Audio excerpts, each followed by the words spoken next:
I think when everything feels crazy, you've got to go back to principles. So, what are the foundations of a healthy society, and what is the formation of a healthy person? And that's what I'm really focusing on in the Chris Spangle Show.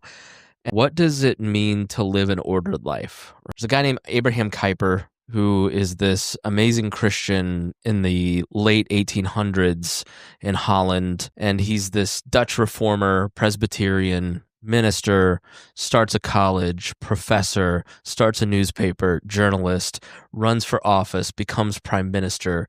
He has this theory called sphere sovereignty, that the state often is what we think of in terms of what controls society. And he talks about the fact that it's one of these spheres. Family is a sphere. Journalism is a sphere. Education is a sphere. Government is a sphere. Nonprofits. Like, if you really think about society, it's all of these different spheres bumping into each other that make up a whole society. And the circle around those spheres is the gospel. It is Christ who is the king of all of those spheres.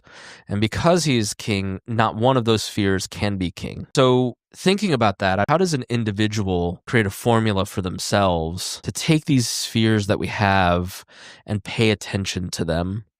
And so, you've got your personal sphere, which is your spiritual health, your physical health, your mental and emotional health, rest and recreation, personal growth, right? You need to exercise. Terrible at it. I've got to pay attention to that. My emotional and mental health is good. My spiritual health is good. I put time into Bible study, going to church. Rest and recreation, not great at that. Love to work. I love what I do. Right. So I have to be intentional about Sundays, disconnecting, having that rest. And then personal growth, like, are you reading? Are you attending lectures? Are you reading the newspaper? Are you stretching your mind? That second sphere is your family foundation. Your first and foremost, your family health. How are things with your wife, your kids, your husband, and then that relational, like, do you have friends? Second is vocational. And I think this is the one that so often this sphere looms so big in our lives. Agreed. And it becomes too big. It's like the state in the public spheres. In the private spheres, we are too worried about our career health and our financial health. And the final is, once you've got those things in order, right, you have to have your physical first. You have to have that family foundation next.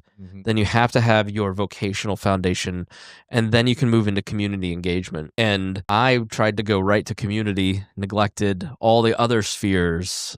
And but I think you have to put it into perspective and order things. And I have a little checklist that I have that has all these things on them to, like, all right, where are we too heavy? Where are we too light?